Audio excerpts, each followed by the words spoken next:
I'm Ron Delucchi, and I've been with PG&E for a long time, but prior to that, I graduated from St. Mary's High School in Berkeley. And I, like many of the others that graduated, looking for a job because college wasn't for me and a lot for other people at the time. But I did go to junior college for a while and picked up what I could. And then pretty soon somebody told me about PG&E was hiring. So I went down to Oakland, and the personnel, they called him at the time, personnel manager, he told me, he said, Ron, this job is only for 3 months and 3 months only. But we want you, even though it's a limited time, we want you to work real hard during those 3 months. And I told him, certainly, sir, I sure will. And my first day on the job, somebody handed me a shovel. I didn't know what I was going to do, but I had the first starting classification, as of course it's all under the IBEW, the union, and it was a labor in the gas department. So I used that shovel and learned how to use it. I never used a shovel before. In fact, some of my members on the crew showed me, let me show you, Ron, let the shovel do the work, not you. Okay, fine. So I learned how to do that pretty good, pretty proficient at it. And I stayed there, then later on, the summer went by, and I thought that guy was going to come out and say, hey, pick up your stuff and go home, but I never saw him again the rest of my life, so I guess I could stay.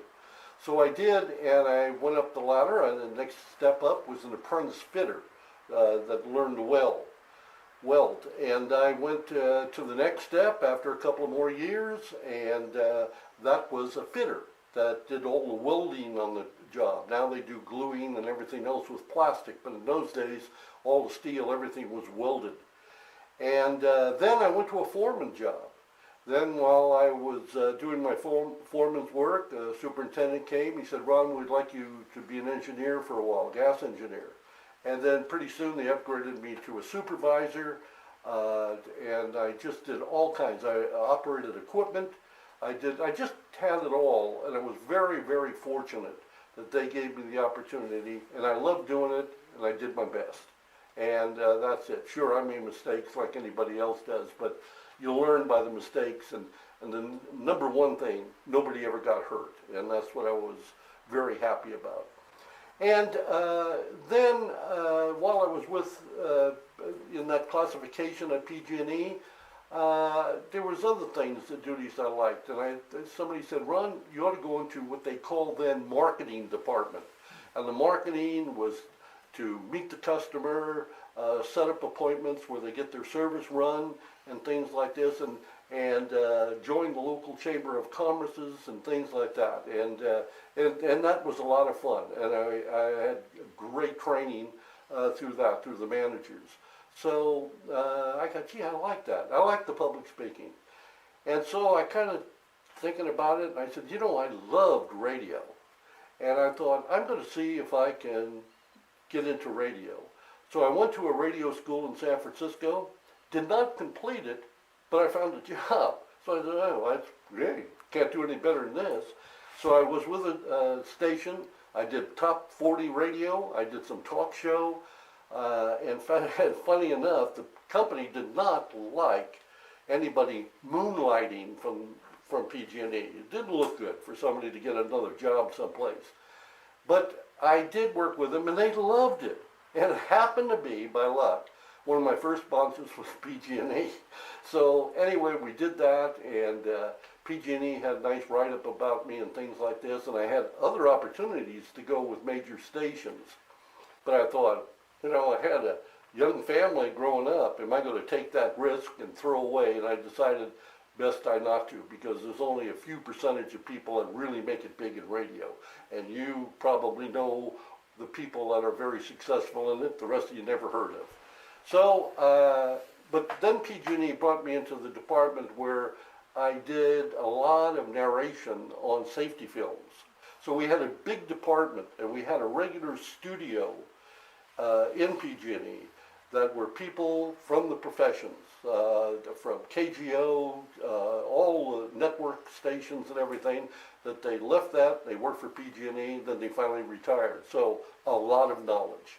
So I picked up a lot of good experience there, and training, I liked it. I was on the air, had fun, and one of my biggest audience was the guys that used to work on my crew.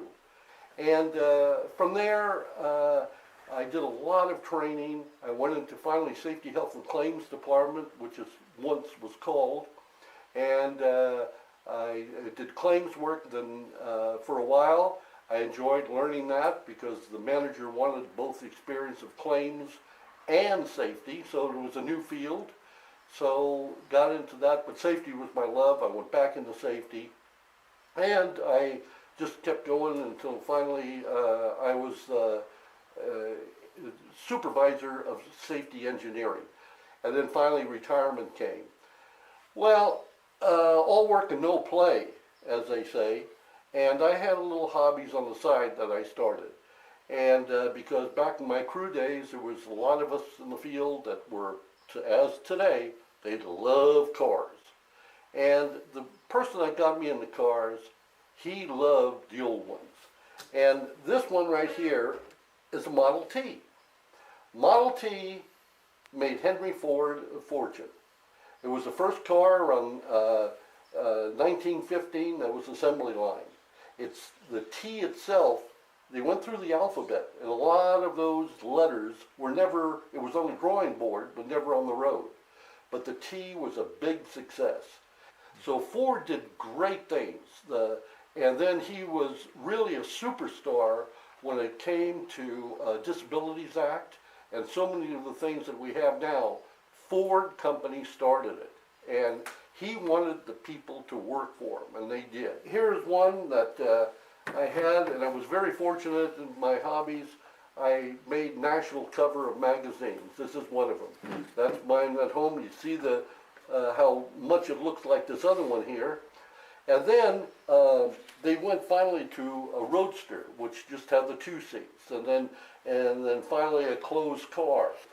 So you get involved in hobbies, and which I love, and you know, you just keep on going, and pretty soon the phone rings, and it's people from across the United States someplace calling me, and how do you fix this or that? And I still get those calls all the time, but I appreciate doing it, and it's a lot of fun. So that's about my life with PG&E and my hobbies.